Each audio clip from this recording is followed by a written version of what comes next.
हम सब ने सोशल मीडिया पर उन लोगों को जरूर नोटिस किया है जो होते तो हैं पर दिखते नहीं। मतलब एकदम अदृश्य, ना कोई पोस्ट ना कोई अपडेट। ऐसा लगता है जैसे बस एक प्रोफाइल बनाकर छोड़ दी हो। अब ज्यादातर लोग सोचेंगे कि ये शर्मीले हैं या इन्हें कोई दिलचस्पी नहीं, लेकिन मनोविज्ञान वो इसके पीछे एक बिल्कुल अलग और गहरी कहानी बताता है। और ये कहानी है उनके कॉन्फिडेंस और उनकी सोच की। तो चलिए आज इसी दिलचस्प पहेली को सुलझाते हैं। तो सवाल यही उठता है कि आखिर कुछ लोग सोशल मीडिया पर घोस्ट क्यों बन जाते हैं? क्यों वो चुप रहना पसंद करते हैं? क्या वो बस शर्मीले हैं, या फिर इसके पीछे कोई ज्यादा गहरी, कोई साइकोलॉजिकल वजह छुपी हुई है? चलिए इस रहस्य के पीछे जो मनोविज्ञान है उसे परत दर परत खोलकर देखते हैं। देखिए, आमतौर पर हम क्या सोचते हैं कि जो लोग ज्यादा पोस्ट नहीं करते वो या तो बहुत शर्मीले होते हैं या शायद थोड़े एंटी सोशल, या फिर उनकी लाइफ में शेयर करने जैसा कुछ है ही नहीं। पर जानते हैं साइकोलॉजी क्या कहती है? वो एक बिल्कुल ही अलग तस्वीर दिखाती है कि ये लोग असल में ज्यादा सिक्योर, ज्यादा सेल्फ अवेयर हो सकते हैं और अपनी प्राइवेसी को बहुत ज्यादा वैल्यू करते हैं। तो चलिए सबसे पहले और सबसे बड़े कारण से शुरू करते हैं, प्राइवेसी और सेल्फ वैलिडेशन। और हाँ, एक बात गांठ बांध लीजिए, ये छिपने के बारे में नहीं है, ये कंट्रोल के बारे में है, अपनी पर्सनल स्पेस पर कंट्रोल रखने के बारे में। साइकोलॉजी में इसके लिए एक टर्म है हाई प्राइवेसी ओरिएंटेशन। अब इसका सीधा सा मतलब ये है कि ये लोग इस बात को लेकर बहुत कॉन्शियस होते हैं कि दुनिया को अपने बारे में क्या और कितना बताना है। सोचिए, वो अपनी जिंदगी की कहानी के डायरेक्टर खुद बनना चाहते हैं, ना कि ऑडियंस के हाथ में स्क्रिप्ट थमा देना चाहते हैं। और ये लोग एक बहुत बड़े प्रेशर को रेजिस्ट कर रहे होते हैं। कौन सा प्रेशर? ये वाला, अगर पोस्ट नहीं किया तो समझो हुआ ही नहीं। ये लाइन तो जैसे आज के जमाने का एक मंत्र बन गई है ना? ये दिखाता है कि अपनी जिंदगी को प्राइवेट रखने वालों पर कितना जबरदस्त सोशल प्रेशर होता है। तो सवाल ये है कि वो इस प्रेशर से डील कैसे करते हैं?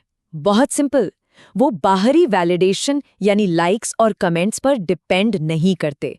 वो भरोसा करते हैं सेल्फ वैलिडेशन पर।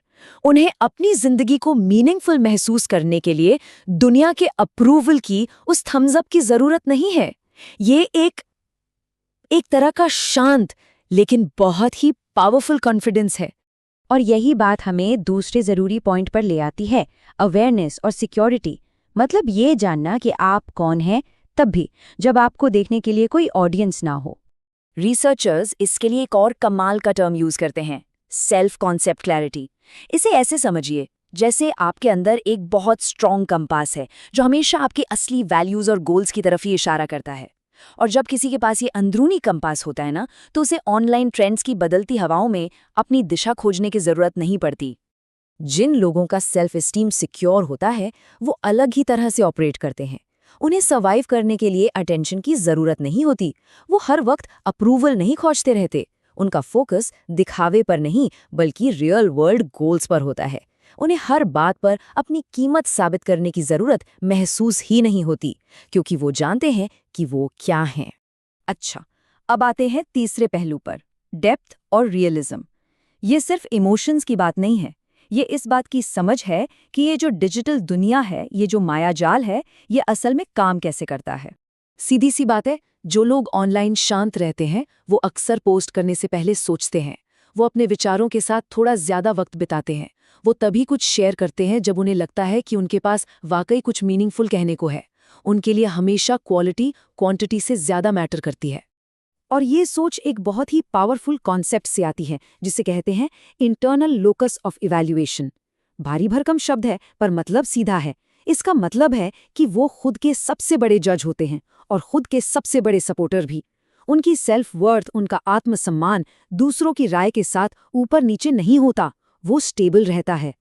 और साथ ही ये लोग सोशल मीडिया के सबसे बड़े खतरों में से एक को भी बखूबी समझते हैं। वो खतरा है सोशल कंपैरिजन थ्योरी। ये एक तरह का दिमागी जाल है जिसमें हम सब कभी ना कभी फंसते हैं, जहां हम अपनी नॉर्मल रोजमर्रा की जिंदगी को किसी और की बेस्ट फिल्टर्ड तस्वीरों से कंपेयर करने लगते हैं। और नतीजा, हमेशा खुद को कम महसूस करना। और बस इसी जाल से बचकर वो परफॉर्मेंस के ऊपर पीस को चुनते हैं, मतलब दिखावे की जगह मन की शांति। और ये अपनी मेंटल हेल्थ को प्रोटेक्ट करने के लिए लिया गया एक बहुत ही पावरफुल फैसला है। और ये सारी बातें हमें एक बहुत ही दिलचस्प पैराडॉक्स, एक विरोधाभास तक ले आती हैं। और वो ये है कि असली कॉन्फिडेंस की सबसे बड़ी निशानी हर वक्त देखे जाने की जरूरत ना होना है। तो इस शांत आत्मविश्वास की पहचान क्या है? इसके 3 मेन मार्कर हैं। पहला, अपनी मेंटल स्पेस को सबसे ऊपर रखना। दूसरा, एक ऐसा सिक्योर सेल्फ एस्टीम बनाना जिसे बाहरी वैलिडेशन की जरूरत न हो। और तीसरा, हमेशा हमेशा परफॉर्मेंस की जगह पीस को चुनना। और इन सब का सार एक लाइन में ये है, उन्हें देखे जाने की जरूरत नहीं है महसूस करने के लिए। उनका वैलिडेशन, उनकी कीमत का एहसास किसी और की नज़रों से नहीं बल्कि अंदर से आता है। तो आखिर में बस एक सवाल, एक ऐसी दुनिया में जो हर पल दिखने और दिखाए जाने को इनाम देती है, उस दुनिया में खुद को देख पाने और खुद से वैलिडेशन पाने की क्या ताकत है?